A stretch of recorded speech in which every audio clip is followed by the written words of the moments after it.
Welcome to The Explainer, everyone.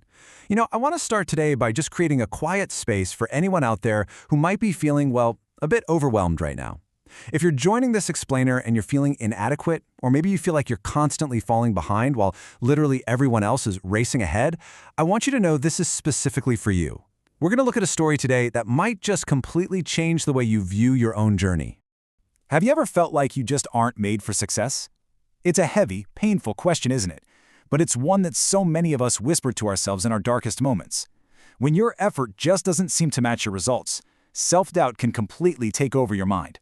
Okay, let's dive into this, because today we're breaking down the story of a boy who felt that exact same way. It's a story that perfectly captures the true, unglamorous rhythm of success. So, our story begins with a small boy living in a village. And, like so many of us today, he was constantly comparing his own messy, behind-the-scenes struggles to everyone else's polished highlight reels. He used to watch the other students around him getting good marks, he watched them get praise and appreciation from teachers, and he saw them receiving endless, loud support from everyone.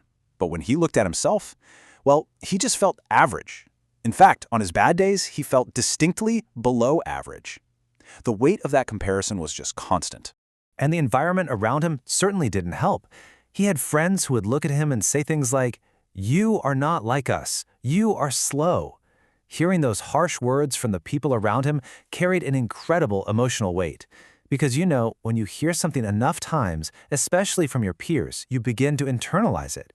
You adopt it as your own inner voice. And slowly, painfully, this boy started truly believing that he simply lacked talent. And then came the breaking point. One day, the boy failed an important exam. When he got the results, there was no loud outburst. He didn't cry loudly or make a huge scene. He just walked home, completely silent. But inside, something shattered. It was a quiet, crushing heartbreak. You know the kind, right? The kind where the disappointment is so heavy it physically suffocates you, leaving you entirely hollow. He sat alone in his room, completely overwhelmed by a deep, agonizing self-doubt. And he thought to himself, maybe they are right. Maybe I am just not made for success. That single thought broke him inside. That night, sleep was completely impossible. He lay wide awake in the dark for hours, staring at the ceiling, just wrestling with the overwhelming idea that he should just give up entirely and accept defeat. But then, in the early hours of the morning, something shifted. At 4:30 a.m., he pulled himself out of bed, walked over, and looked outside his window.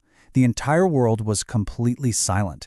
And in that deep, quiet stillness, he finally found the mental clarity to confront his future. He stripped away all the noise, he ignored the opinions of his friends, he pushed past the sting of his failed exam, and he asked himself a remarkably simple, logical question. He asked himself, if I stop now, will my life change? The undeniable mathematical answer was no. Giving up guaranteed that absolutely nothing would ever get better. But then he asked a second question. If I continue, even slowly, will something change? The answer to that was yes. And this brilliantly illustrates that 4:30 a.m. realization that completely shifted his mindset from absolute despair to an unbreakable, quiet resolve. From that morning on, his life entered in an entirely new phase, the silent struggle. Now, his process wasn't some glamorous training montage you see in movies with soaring background music. He didn't suddenly transform into a genius studying perfectly for 10 hours a day. Honestly, some days he understood the material and some days he still absolutely didn't. But the critical difference was he started studying again, and he showed up consistently. He embraced the deeply unglamorous grind of just trying. Just look at how this plays out. On day one, he just starts. It really is that simple. As the weeks pass, he's learning while others are sleeping or relaxing. As the months pass, he's improving, but doing so completely silently.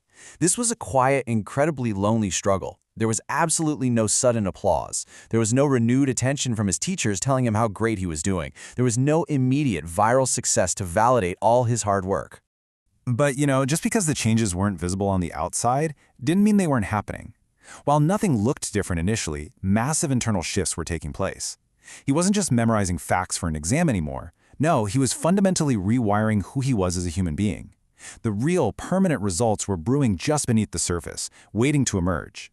He was essentially building three distinct pillars. First, confidence. By showing up every single day, he was finally proving to himself that he could be relied upon. Second, discipline. He was doing the hard, tedious work even when he desperately didn't want to. And finally, mindset.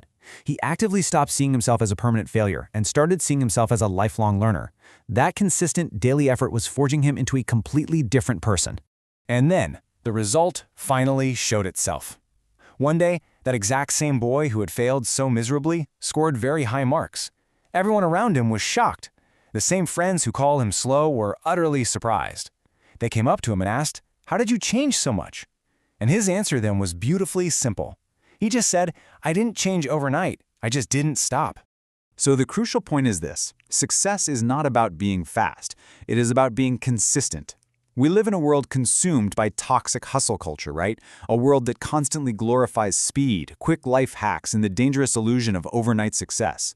But you don't need to be the absolute best, and you certainly don't need to be the fastest. You simply need to be a little bit better than you were yesterday. If you're joining this explainer and you're struggling right now, if you feel slow, or if you feel like you've been left behind by everyone else, please listen to me carefully. Even a slow step forward is absolutely still progress. Feeling slow is entirely okay. Struggling in the dark is entirely okay. Because the absolute truth is, stopping is the only true failure. As long as you are moving, you are winning. So, I want to ask you a question. It's a question I want you to really deeply think about right now. Are you going to stop? Or are you going to continue, even if it is agonizingly slow? I want you to commit this phrase to your mind, to your life, and even type it out in the comments below: "I will not stop."